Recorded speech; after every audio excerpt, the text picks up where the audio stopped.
तो संयुक्त किसान मोर्चा की जो ये प्रदर्शन, ये टीकरी बॉर्डर की तस्वीरें आप देखिए, कैसे यहाँ पर जो जाम की समस्या उत्पन्न होती हुई नजर आ रही है कई इलाकों में। और यहाँ पर भी टीकरी बॉर्डर पर भी पुलिस ने जो है बैरिकेडिंग वो कर दी है। और बैरिकेडिंग के बाद आप देखिए यहाँ पर भी सुरक्षा के चाक चौबंद इंतजामात किए गए हैं। देखिए यहाँ पर पुलिस पूरी तरीके से मौजूद है, भारी मात्रा में पुलिस बल जो है उसको तैनात कर दिया गया है। इस वक्त हमारे वरिष्ठ संवाददाता बलराम पांडे हमारे साथ फोन लाइन पर जुड़ चुके हैं। बलराम, क्या स्थिति है? आज जो आंदोलन है उसके बारे में भी बताइए, जो महापंचायत है उसके बारे में बताइए, और क्या मौजूदा स्थिति है?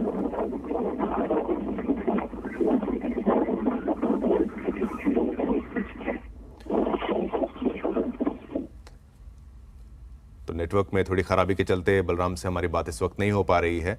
हम लगातार संपर्क साधने की कोशिश कर रहे हैं और आपको फिर से बता दें कि पुलिस ने प्रदर्शन की इजाजत इस वक्त नहीं दी है। मंदिर पर धरना क्यों देना पड़ रहा है आपको? सर, जो पहले किसान आंदोलन हुआ था उसमें ना कई वादे किए थे सरकार ने, वो कोई भी वादा भी पूरा नहीं हो रहा था। MSP का जो कानून बनाना वो कानून नहीं बना है, इसके लिए हम उस वजह से दवा जाना पड़ रहा है। एक मांग पत्र देना है राष्ट्रपति को, जो हमारी जो वादा खिलाफी हुई है उसके खिलाफ अगर नहीं करेंगे तो हम इस वजह। क्या नाम आपका? हाँ जी सर, नाम? मेरा नाम जज सिंह। तो इस वक्त हमारे संवाददाता विनोद लांबा हमारे साथ फोन लाइन पर जुड़े हुए हैं। Vinod Lamba, Haryana bureau chief. विनोद, क्या मौजूदा स्थिति है और किन मुद्दों पर यह प्रदर्शन जो है ये महापंचायत की जा रही है? देखिए, बिजली अधिनियम को लेकर एक बड़ा मुद्दा है और MSP को लेकर जो मांग है, MSP जो कमेटी बनाई गई है जिसमें जिस तरह से किसान आंदोलन हुए और किसान आंदोलन के बाद 3 कानून तो वापस ले लिए गए थे, लेकिन उस कानून के वापस लेने के बाद जो वादा किया गया था उस वादा खिलाफी के खिलाफ संयुक्त किसान मोर्चा का ये कॉल है। टीकरी बॉर्डर के हालात हम कल से लगातार दिखा रहे हैं कि किस तरह से किसानों ने वहां आना शुरू किया। संयुक्त किसान मोर्चा की इस कॉल पर बिजली अधिनियम हो गया, MSP हो गया और जो वादे किए गए थे कृषि कानून वापस लेते समय उनकी पूर्ति को लेकर ये किसान आंदोलन किया जा रहा है। एक महापंचायत का इसे नाम दिया गया है। जंतर मंतर पर 10 बजे का एक कॉल है।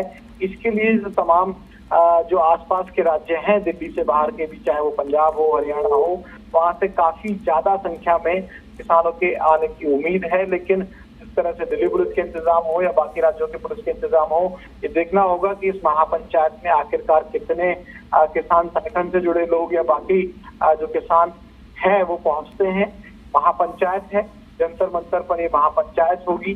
3 से 4 जो अहम मुद्दे हैं जो किसान अपनी मांग रख रहे हैं उनको लेकर ये दूसरे प्रारूप में कहीं ना कहीं आज एक दिन की महापंचायत हुई। और सबसे महत्वपूर्ण बात जो दर्शकों के लिहाज से है, अभी तक की जितनी जानकारी है, जितने इस संयुक्त किसान मोर्चा के प्रतिनिधियों से बातचीत हुई है या फिर जो लोग आ भी रहे हैं दिल्ली में, कोई पक्का मोर्चा लगाने की बात नहीं कर रहा है। क्योंकि पिछला आपको किसान आंदोलन याद होगा कि जब एक मार्च हुआ तो दिल्ली के आसपास के बॉर्डर्स पे पक्का मोर्चा लग गया था। जंतर मंतर पर आने की परमिशन किस लिहाज से दी जाएगी, ये महत्वपूर्ण बात होगी। और इसके अलावा ये महत्वपूर्ण है कि अभी तक की जो जानकारी है कई पक्के मोर्चे के तौर पर नहीं है, एक दिन का संकेत है कि ये महापंचायत के तौर पर इसका एक कॉल दिया गया। जो ये मुद्दे आप उठा रहे हैं, क्या जो स्थिति अभी बन रही, जैसे कि आप कह रहे हैं कि MSP को लेकर यहाँ पर है और बिजली अधिनियम को लेकर है और वादा खिलाफी जो हुई है उसके खिलाफ है, क्या ये आंदोलन जो है ये लंबा चल सकता है? इसकी जैसे अभी तो कुछ सिग्नल ऐसे नहीं आ रहे हैं, लेकिन क्या ये आंदोलन उसी तर्ज पे शुरू हो सकता है जैसे पहले चल रहा था? देखिए, ठीक है, आपका वाजिब सवाल है। वही मैं बता रहा था दर्शकों को कि अभी तक की जानकारी के मुताबिक कोई तैयारी पक्का मोर्चा को नहीं है। ऐसे एक स्पेसिफिक वर्ड यूज हुआ था पिछले किसान आंदोलन के दौरान कि पक्का मोर्चा लगाकर घेरीबंदी करके कहीं ना कहीं किसान बैठ गए थे। संयुक्त किसान मोर्चा की कॉल थी। अभी तक के जो संकेत हैं उसके मुताबिक एक दिन का जंतर मंतर पर किसान महापंचायत का कॉल है। पक्के मोर्चे की कोई तैयारी इस तरह से नजर नहीं आती।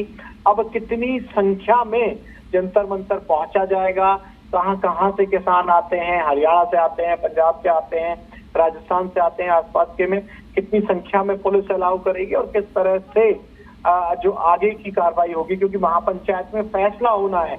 ये आप महत्वपूर्ण बात समझिए कि महापंचायत में आगे की कार्रवाई को लेकर एक सिस्टमेटिक तरीके से चलने की कोशिश या कहीं ना कहीं दावा करता है संयुक्त किसान मोर्चा कि हम तमाम जो घटक है हमारे संयुक्त किसान मोर्चा के, उनके साथ बैठकर महापंचायत करेंगे और आगे की रणनीति बनाएंगे। बहुत बहुत शुक्रिया इस जानकारी को हमारे तक पहुंचाने के लिए। तो हमारे हरियाणा के ब्यूरो चीफ थे विनोद लांबा, जिसको आप अभी जिनको सुन रहे थे। तो ये संयुक्त किसान मोर्चा की जो मांगे हैं वो भी हम आपको बता दें। जो किसानों पर दर्ज मुकदमे थे उनको वापसी की मांग की है। बिजली बिल 2022 जो है उसको रद्द किया जाए। अग्निपथ योजना भी वापस हो। ऐसी मांगे यहाँ पर संयुक्त किसान मोर्चा रख रहा है। और अजय मिश्रा टेनी के खिलाफ कार्रवाई की बात भी यहाँ पर सामने आ रहा है। और संयुक्त किसान मोर्चा मांगों की लंबी चौड़ी लिस्ट के साथ महापंचायत कर रही है।